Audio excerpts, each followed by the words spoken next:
ইতিহাস সাক্ষী এই মেসিকে কখনো আটকানো সম্ভব না। ম্যাচ শেষে ইংলিশ অধিনায়ক হ্যারি কেন মেসিকে নিয়ে যে মন্তব্য করেছিলেন তা সত্যি ফুটবল বিশ্বকে কাঁপিয়ে দিয়েছে।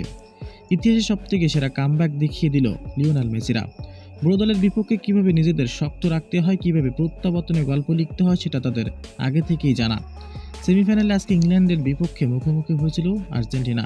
ম্যাচ জয় নিশ্চিত করতে পারলেই ফাইনাল নিশ্চিত। এমন গুরুত্বপূর্ণ ম্যাচে নির্ধারিত 90 মিনিটের প্রথম 45 মিনিটে দুই দলই একের পর এক আক্রমণ সাজিয়েছিল, কিন্তু দুই দলের শক্ত ডিফেন্সের কাছে মাথা নত করতে হয়েছে। এরপরে আসি সেই মাহেন্দ্রক্ষণ। গ্যালারিতে জয়ের উল্লাস, আবার একই গ্যালারিতে কান্নার মিছিল। বলছি ম্যাচের 55তম মিনিটে আর্জেন্টিনার ডিফেন্স ক্রস করে এমিলিয়ানো মার্টিনেজকে ফাঁকি দিয়ে বল জালে জড়িয়েছিল, অর্থাৎ দ্বিতীয়ার্ধের শুরুতে 1-0 ব্যবধানে এগিয়ে গিয়েছিল ইংলিশরা।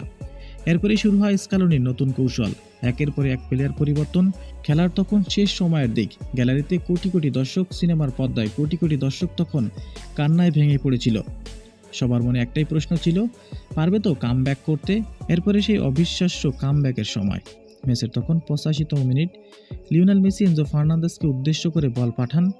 ডিবক্সের অনেকটা বাইরে থেকে দুর্দান্ত শটে ইংল্যান্ডের গোলরক্ষককে ফাঁকি দিয়ে প্রথম লিড পেয়ে যায়। এরপরে নির্ধারিত 90 মিনিট খেলা শেষ হয়, এক্সট্রা 10 মিনিট দেওয়া হয়েছিল।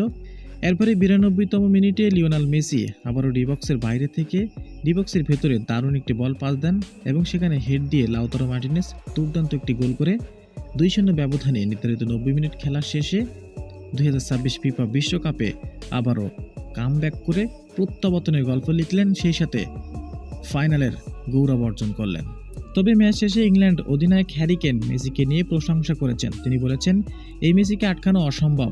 তাকে অনেকবারই চেষ্টা করেছি, কিন্তু কোনোভাবেই আটকাতে পারেনি। সে নিজেকে কখনো দুর্বল মনে করেনি। কিভাবে কামব্যাক করতে হয় সেটা তার ভালো রকম জানা। দর্শক, হ্যারি কেনের এমন মন্তব্য আপনাদের কাছে কেমন লেগেছে জানিয়ে দিবেন আপনার মতামত। ধন্যবাদ।